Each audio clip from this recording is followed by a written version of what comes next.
தெறி பட விழாவுல கதை ஒண்ணு சொல்லி விஜய் குழப்பத்தை ஏற்படுத்தியிருக்காரு. முன்னாடிலாம் மேடைகள்ல அதிகமா பேசாத இளைய தளபதி விஜய் சமீப காலமா மைக்கு பிடிச்சதும் ஏதாவது ஒரு குட்டி கதை சொல்ல ஆரம்பிச்சிடுறாரு. அதே மாதிரிதான் தெறி திரைப்படத்தோட இசை வெளியீட்டு விழாவுல விஜய் பேசும்போது கதை ஒண்ணு சொல்லியிருக்காரு.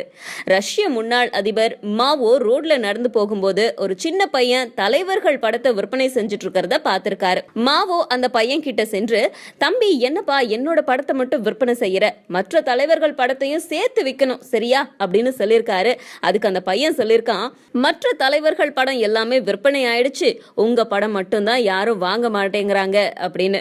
என்னுடைய ரசிகர்களாகிய நீங்களும் கர்வம் இல்லாம இருந்தாதான் இந்த மாதிரி பெரிய இடத்தெல்லாம் அடைய முடியும் அப்படின்னு விஜய் சொல்லி கதையை முடிச்சிருக்காரு. இதை கேட்டதும் அரங்குல இருந்த பல பேரும், மாவோ ரஷ்ய தலைவரா சீன தலைவரா, பாவம் அவரே கன்ஃபியூஸ் ஆயிட்டாரு. இதுக்கு நடுவுல விஜயோடைய இந்த டங் ஸ்லிப் குறித்து தயாரிப்பாளர் சுரேஷ் காமாட்சி என்ன சொல்றாங்க அப்படின்னா, எல்லாரும் கூர்ந்து கவனிக்க வேண்டிய இடத்துல இருக்கிற விஜய் கவனமா இருக்க வேண்டாமா? சைனாவோட பிரபல தலைவர் மாவோவை ரஷ்ய நாட்டு தலைவர் அப்படின்னு சொல்றது சரியா?